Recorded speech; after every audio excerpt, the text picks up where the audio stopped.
Yo, this is Terrell from Hall of Fame and D-Line, and these are Bully Rants.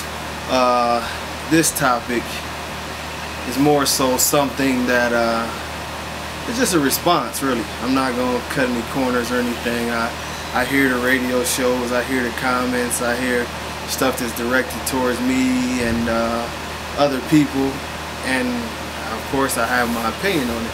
And the bottom line to it all is you have plenty of people, you know, in this thing that say they're in it for a positive reason, and they say that, oh, this is not my fault, that is not my fault.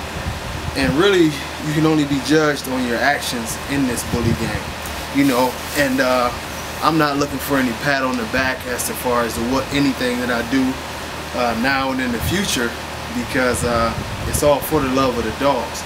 But I mean, if you're new, or if even some of the people who've been in this thing for a while, you have to start to look at things for what they are. Stop playing games with yourself, stop playing games with other people, and look at it for what it is.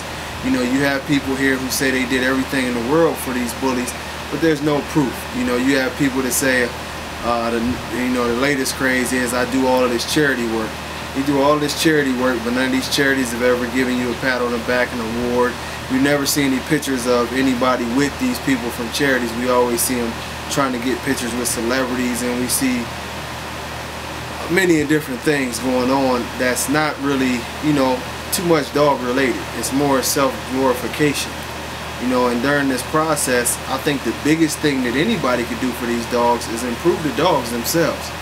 You know, instead of all the politicking and everybody going back and forth about whether it was a bulldog or whether it was a Shar-Pei or whatever it was, you know, I mean, let's stick to the script and let's be real about the situation. The dogs now are just shitty. For lack of a better term, the dogs are terrible. You know, we have a bunch of, a whole lot of new so-called breeders that don't even understand what the proper gait on a dog is, how a dog's supposed to move, the proper structure. They can't identify health problems with the dogs. Pretty much they buy these dogs and stick them in a crate and pull them out a couple times a day to eat and use the restroom.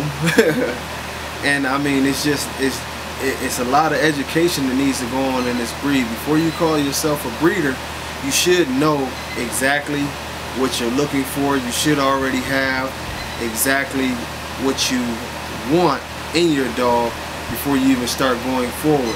And you not only should you have that, you should know where you're going to get these things from. You should have a plan to where you planning out your breedings 5 generations in advance, and that's hard to swallow for some people, because that's 8 to 10 years ahead. But if you're an actual breeder and not just throwing dogs together to make anything or to get a quick buck, you have to start planning these things out. You have to start planning out breedings that literally will be 5 years away, because that's overall where your program is headed. You can't breed father to daughter, then father back to that daughter, and then father back to that daughter off of that dog, and expect to call it a line and say, oh, I made something, because all you did is inbreed the heck out of the dog, and now more than likely you have an unhealthy dog, you know. Overall, you know, back to the real topic of the situation is you know, too many people are in this thing wanting to pat on the back, or wanting to say that they're some kind of leader or some kind of Moses of the dog gang.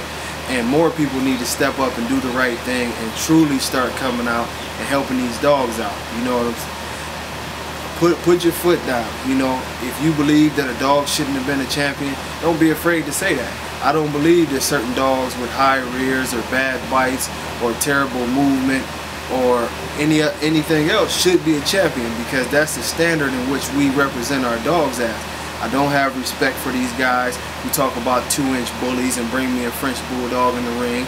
I don't have respect for these guys who brag about how much money they make, and yet and still you don't see them contributing any money into improving the quality of not only the American bully, but the pit bull terrier, at the point that, you know, people want to kill these dogs and they have the worst image ever, and all we got is guys running around here who want to be super thug and really don't care anything about the breed.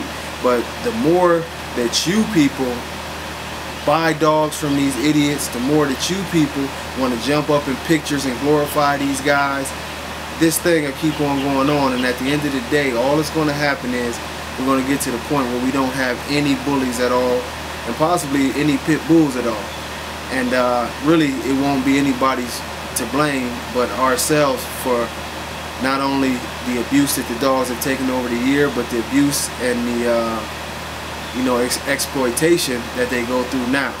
It's far too many people that all they care about is making a buck, and they don't care about quality. In my yard, if a dog is flawed, the dog just doesn't get sold. It get placed out to a pet home, and that's the end of it. I'm here to make a program that has some integrity and a high quality animal when you get something from me, and that's not to pat myself on the back, but that's what we should all strive for, a healthy, good looking animal that can represent the breed going forward. But once again, man, just do your research into all these clowns, and I say that freely, clowns that are lying to you and telling you all of this nonsense. You don't have to be in anybody's magazine, you don't have to be a celebrity, you don't have to pose with celebrities. Just love your dog and do what's right by your program. Study and understand how to take care of your animal. If you have any issues or topics that you want to state, send them in. Much love.